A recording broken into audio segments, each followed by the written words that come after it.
이 허물을 절대 남에게 보여주지 마시오. 그리고 절대로 태우지 마시오. 무슨 일이 있어도 신선비라는 사내가 나지막하고 단호하게 뱉은 이 말을 들으시면 여러분은 어떤 생각이 드십니까? 그냥 연인 사이의 흔한 부탁처럼 들리십니까? 아니면 목숨을 담보로 한 서늘한 경고처럼 느껴지십니까? 오늘 설화공방이 들려드릴 이야기는 바로 이 간절하고도 무거운 한마디를 지키지 못한 것에서 시작되는 비극적인 기록입니다. 정확히는 지키지 못한 것이 아니라 빼앗긴 것입니다. 그리고 그 잃어버린 약속 하나 때문에 한 여인은 무쇠로 만든 무거운 신발을 신고 끝이 보이지 않는 가시밭길을 걸어야만 했습니다. 발이 갈기갈기 찢어지고 붉은 피가 길을 적시도록 말입니다. 그래도 그녀는 멈추지 않았습니다. 여러분, 이런 사람 주변에 계십니까? 아니면 여러분 자신이 그런 적이 있으십니까? 말도 안 되는 이유로 상대가 나를 떠나버렸는데 내 잘못이 아님을 뻔히 알면서도 그래도 그 사람을 다시 돌아오게 하기 위해서라면 지옥 불길이라도 걸어 들어가겠다고 다짐했던 그 처절한 순간 말입니다. 그 지독한 마음이 어떤 것인지 오늘 이야기 속 한 여인이 온몸으로 증명해 보입니다. 흉측하고 거대한 구렁이를 기꺼이 남편으로 받아들인 여인, 그 선택이 얼마나 대담한 것이었는지, 그리고 그 선택을 지키기 위해 그녀가 치러야 했던 대가가 얼마나 잔혹한 것이었는지, 지금부터 그 슬픈 수뇌보를 들려드리겠습니다. 때는 아주 오래된 옛날이었습니다. 산세가 험하고 안개가 짙게 끼어 사람들의 발길이 뜸한 어느 한적한 마을. 한쪽 구석에 홀로 사는 과부 할머니가 있었습니다. 할머니는 아이도 없고 의지할 남편도 없이 작은 초가집 한 칸에서 외롭게 하루하루를 연명하며 살았습니다. 마을 사람들은 그 할머니를 가엾게 여기기도 했지만 한편으로는 무당의 기운이 서려 있다며 꺼림칙하게 여겨 가까이 다가가려 하지 않았습니다. 할머니는 워낙 말수가 적고 집 밖으로 나오는 날이 드물었기에 그 집 안에서 무슨 일이 벌어지는지 아는 이는 아무도 없었습니다. 그런데 세상과 단절된 차에 늙어가던 그 할머니에게 어느 날 도저히 믿을 수 없는 기적 같은 일이 벌어집니다. 할머니의 배가 서서히 불러오더니 아이가 생긴 것입니다. 하지만 10달을 채워 세상에 태어난 것은 인간의 아이가 아니었습니다. 그것은 징그럽고 거대한 시커먼 비늘을 가진 구렁이였습니다. 마을 사람들이 그 기괴한 탄생 소식을 들었을 때의 반응은 차갑고도 잔인했습니다. 어떤 사람은 노파가 산속의 사악한 귀신과 통했다며 소금을 뿌렸고, 어떤 사람은 전생의 지독한 악연이 업보로 돌아온 것이라며 손가락질했습니다. 다들 뒤에서는 수만 가지 이야기를 떠들었지만 정작 그 초가집 문을 열고 흉측한 뱀을 마주하려 하는 용기 있는 사람은 단 한 명도 없었습니다. 그렇게 세상의 모든 멸시와 고립 속에서 구렁이는 자라났습니다. 어둡고 축축한 방 안에서 또아리를 틀고 조용히 그러나 분명히 거대하게 자라났습니다. 할머니는 정성으로 그 짐승을 거두었습니다. 그러던 어느 해 봄바람이 스산하게 불어오던 날이었습니다. 방 안에서 몸을 꿈틀대던 구렁이가 갑자기 사람의 말을 하기 시작했습니다. 어머니, 저도 이제 장성하였으니 이웃집 삼, 형제 부잣집 딸 중 한 명과 혼인하고 싶습니다. 구렁이의 낮고 기묘한 울림에 할머니는 표정 하나 변하지 않았습니다. 그것이 너무 놀라 굳어버린 것인지 아니면 이미 언젠가 이런 날이 올 줄 직감하고 있었던 것인지 알 수 없었습니다. 다만 할머니는 깊은 한숨을 내쉬며 고개를 끄덕였습니다. 그래, 정. 그렇다면 내가 가서 한번 물어나 보마. 할머니는 낡은 지팡이를 짚고 마을에서 가장 으리으리한 기와집을 짓고 사는 부잣집 영감을 찾아갔습니다. 넉넉한 살림살이에 부족함 없이 자란 3명의 딸이 있는 집이었습니다. 첫째 딸은 얼굴은 화려했으나 입이 가볍고 성정이 고약했습니다. 둘째 딸은 영리했으나 자존심이 하늘을 찔러 남을 얕보기 일쑤였습니다. 반면 셋째 딸은 두 언니에 비해 유독 조용하고 말수가 적었으며 어딘가 흔들리지 않는 단단한 심지를 가진 아이였습니다. 할머니의 기괴한 청혼 이야기를 들은 부자 아버지는 기가 막혀 허수음을 쳤으나 차마 노인의 간곡한 부탁을 단칼에 거절하지 못하고 세 딸을 불러 물었습니다. 아버지가 조심스럽고 떨리는 목소리로 첫째야, 네가 저 과부댁의 아들인 구렁이랑 혼인하겠느냐 묻자. 첫째 딸은 기겁하며 소리쳤습니다. 아버지, 그게 대체 무슨 해괴한 말씀이세요? 징그럽고 끈적이는 구렁이랑 혼인을 하라니요. 저는 절대 싫습니다. 당장 저 노파를 내쫓으세요. 아버지는 고개를 돌려 둘째에게 물었습니다. 너는 어떠냐? 둘째 딸 역시 단호하고 차가운 목소리로 저도 결단코 싫습니다. 그런 짐승을 남편으로 맞으라니요. 동네 사람들의 웃음거리가 될 게 뻔합니다. 라며 매몰차게 거절했습니다. 마지막으로 아버지는 구석에 앉아있던 셋째에게 물었습니다. 셋째는 잠시 깊은 침묵에 빠졌습니다. 방 안의 모든 사람이 그 침묵을 각기 다르게 해석했습니다. 두려운 것인지 아니면 운명을 받아들이는 것인지. 셋째의 눈빛은 그 어느 것도 완전히 보여주지 않았습니다. 그리고 셋째가 조용히 말했습니다. 제가 하겠습니다. 방 안은 찬물을 끼얹은 듯 고요해졌습니다. 아버지는 탄식했고 언니들은 비웃었습니다. 하지만 셋째는 흔들리지 않았습니다. 그것이 단순한 체념인지 아니면 껍데기 너머를 보는 위대한 직관인지 이 이야기는 설명하지 않지만 그녀는 기꺼이 구렁이의 신방으로 들어갔습니다. 신방의 문이 덜컥 닫히고 셋째 딸은 시커먼 어둠 속에 구렁이와 단둘이 남겨졌습니다. 방 안은 오직 바람에 흔들리는 얇은 촛불 하나가 일렁이고 있었고 구석에는 거대한 구렁이가 비늘을 번들거리며 또아리를 틀고 있었습니다. 셋째 딸은 차가운 벽에 등을 기대고 앉아 숨을 죽였습니다. 두렵지 않았다고 하면 거짓말일 것입니다. 하지만 그녀는 도망치지 않고 그저 닥쳐올 운명을 기다렸습니다.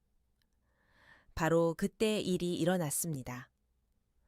구렁이가 움직이기 시작하더니 비늘 사이로 무언가 벗겨지는 소름 끼치는 소리가 들렸습니다.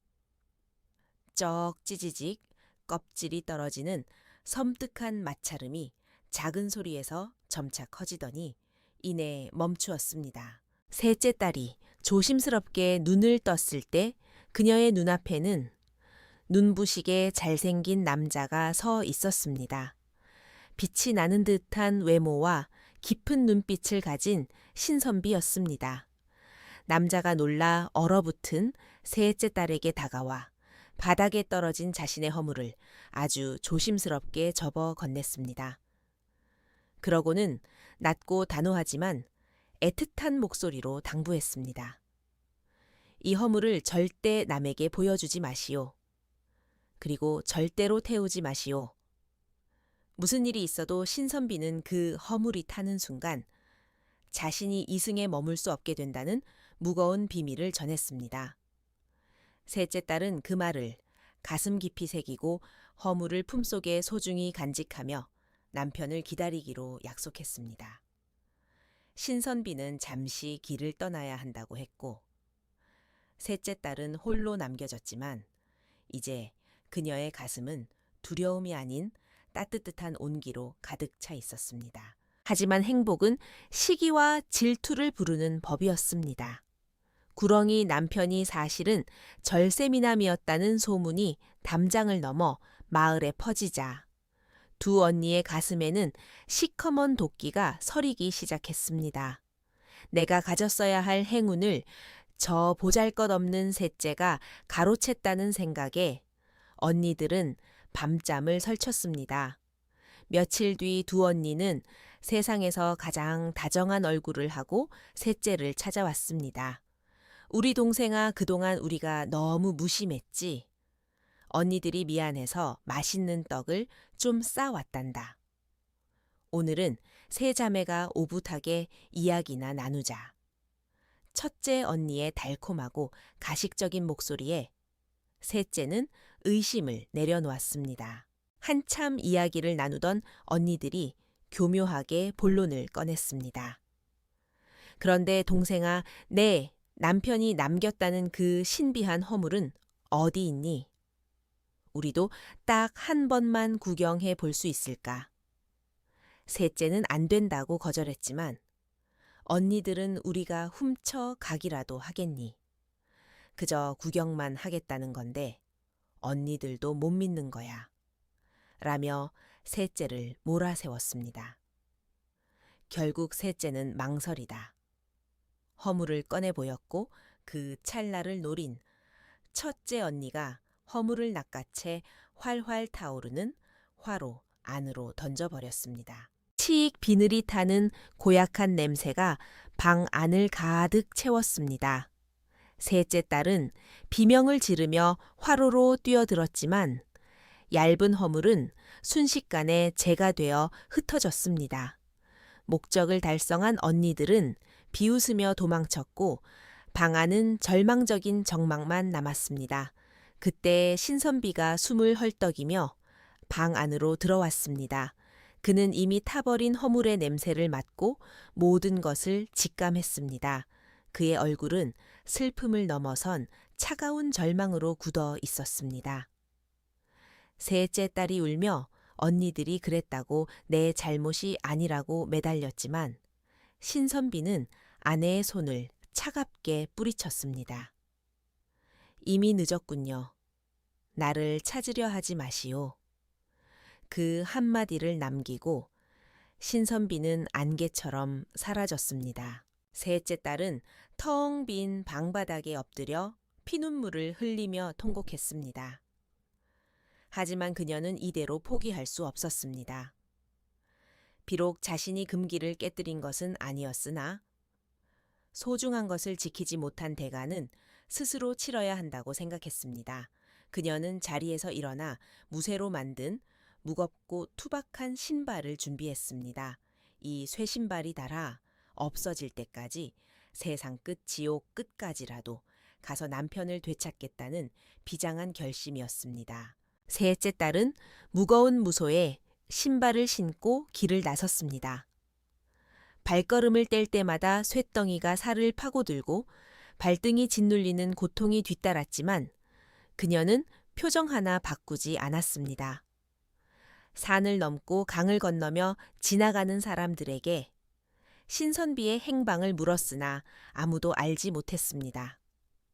계절이 바뀌고 비바람이 몰아쳐도 그녀는 멈추지 않았습니다. 그러던 어느 날 그녀의 앞을 가로막는 끔찍한 시련이 나타났습니다.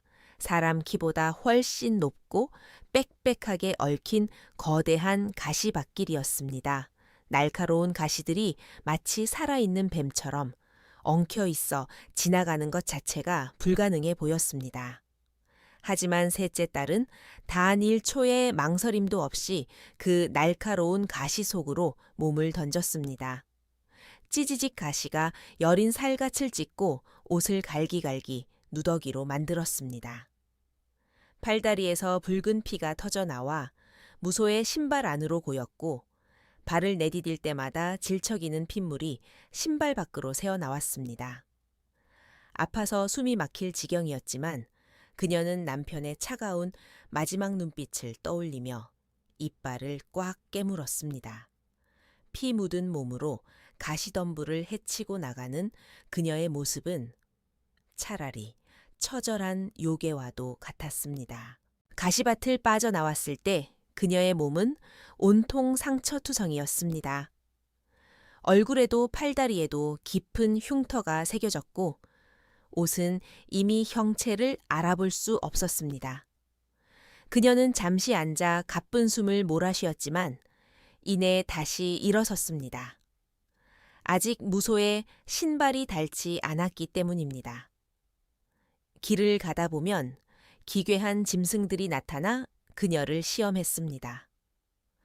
거대한 말이 길을 막고 어디 가느냐 물을 때도, 불을 뿜는 소가 위협할 때도 그녀는 흔들리지 않는 목소리로 대답했습니다. 내 짝 신선비를 찾으러 갑니다. 그녀의 그 지독한 집착과 수뇌보 앞에 지옥의 문지기 같은 짐승들마저 기가 질려 길을 열어주었습니다. 얼마나 오랜 시간을 걸었을지 알 수 없었습니다. 발바닥의 뼈가 쇠와 부딪혀 으스러지는 고통이 일상이 되었을 무렵 마침내 무소에 신발의 밑창이 종이장처럼 얇아지며 구멍이 나기 시작했습니다.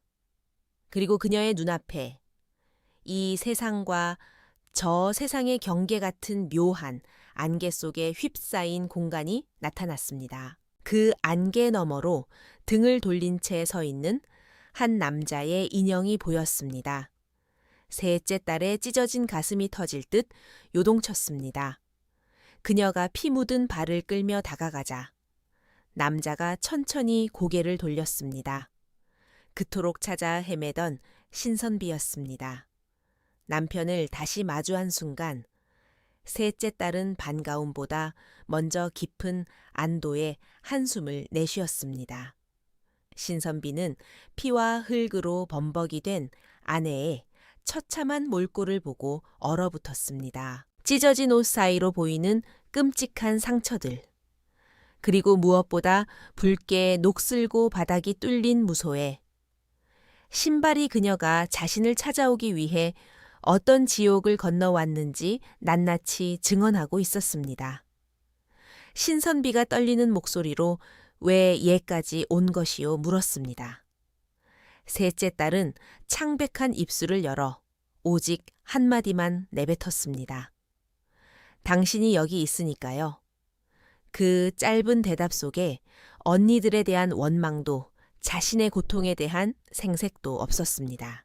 그저 당신이 내 남편이고 내 전부이기에 지옥이라도 걸어오겠다는 완벽한 사랑의 선언이었습니다. 신선비는 오랫동안 말이 없었습니다. 이 무거운 침묵이 금기를 어긴 것에 대한 탓이었는지 아니면 자신의 경고 때문에 아내가 겪어야 했던 그 끔찍한 고통에 대한 미안함이었는지 알 수 없었습니다. 다만 신선비는 천천히 다가와 아내의 피투성이가 된 두 발 앞에 무릎을 꿇었습니다. 그는 얇아진 무소에 신발을 어루만지며 여인의 상처 위에 자신의 뜨거운 눈물을 떨어뜨렸습니다. 신선비가 일어서서 아내의 거친 손을 굳게 맞잡았습니다. 두 사람 사이에는 더 이상의 설명이 필요 없었습니다. 허물이 타던 날의 오해는 아내가 걸어온 그 무수히 많은 피투성이 발자국들이 모두 지워버린 뒤였습니다. 두 사람은 마침내 손을 잡고 함께 집으로 돌아왔습니다. 그녀의 무소에 신발은 소임을 다한 듯 돌아오는 길 위에서 먼지처럼 사라졌습니다. 자신들의 욕심을 위해 동생의 행복을 짓밟았던 두 언니의 이름은 그 뒤로 설화 속에서 영원히 지워졌습니다. 그것이 바로 타인의 소중한 세계를 훼손한 자들이 맞이하는 가장 무서운 망각의 형벌이었을 것입니다. 여러분, 오늘 구렁덩덩 신선비 이야기 어떠셨습니까? 참으로 먹먹하고 뼈가 시리도록 무거운 전설입니다. 그런데 제가 이 이야기를 전해드리며 가장 오래 생각하게 된 것은 셋째 딸의 두 번째 선택이었습니다. 흉측한 구렁이를 받아들인 첫 번째 선택보다 더 대단한 것은 자신의 잘못이 아닌데도 억울해하지 않고 기꺼이 무소의 신발을 신었던 그 독한 결심이었습니다. 우리는 보통 관계가 어긋나면 내 잘못이 아니라고 상대를 원망하며 주저앉아 버립니다. 내가 왜 사과해야 해? 저 사람이 오해한 건데라며 자존심을 내세우다 귀한 인연을 놓치곤 합니다. 셋째 딸은 억울함보다 더 큰 것을 품고 있었습니다. 시시비비를 따지기 전에 내가 사랑하는 사람을 잃지 않겠다는 그 숭고하고도 바보 같은 진심 말입니다. 그 마음이 가시밭길을 평지로 만들고 절대로 닳지 않을 것 같던 무쇠를 닳게 만든 위대한 기적의 원동력이었습니다. 우리 삶의 구비구비에도 분명 그런 서늘한 순간들이 찾아올 것입니다. 분명 내 잘못이 아닌데도 타인의 질투나 오해로 인해 관계가 산산조각 났을 때 자존심을 버리고 내가 먼저 손을 내밀어야만 하는 그 억울하고도 결정적인 순간 말입니다. 그 기로에 섰을 때 우리는 과연 내 자존심이라는 좁은 방 안에 숨어 타버린 허물에 쟤만 보고 있을 것인지 아니면 기꺼이 나만의 무소에 신발을 신고 가시밭길로 발을 내디딜 것인지 오늘 밤 이 이야기 속 피투성이가 된 셋째 딸이 우리에게 묵직한 해답을 던져주고 있습니다. 오늘 설화공방 제27화 구렁덩덩 신선비의 핏빛 순애보는 여기서 마무리합니다. 세상의 그 어떤 억울함보다 더 큰 사랑으로 삶을 되찾은 그녀의 발걸음이 여러분의 관계와 고민들의 작은 위로가 되었기를 바랍니다. 설화공방은 다음 시간에도 우리가 미처 알지 못했던 예시야기 속 서늘하고도 가슴 시린 진실과 기묘한 지혜를 안고 다시 여러분을 찾아오겠습니다. 고단한 하루 끝에 저희 이야기가 영혼의 작은 쉼터가 되기를 소망합니다. 긴 시간 함께 해주셔서 진심으로 고맙습니다. 평안한 밤 되시길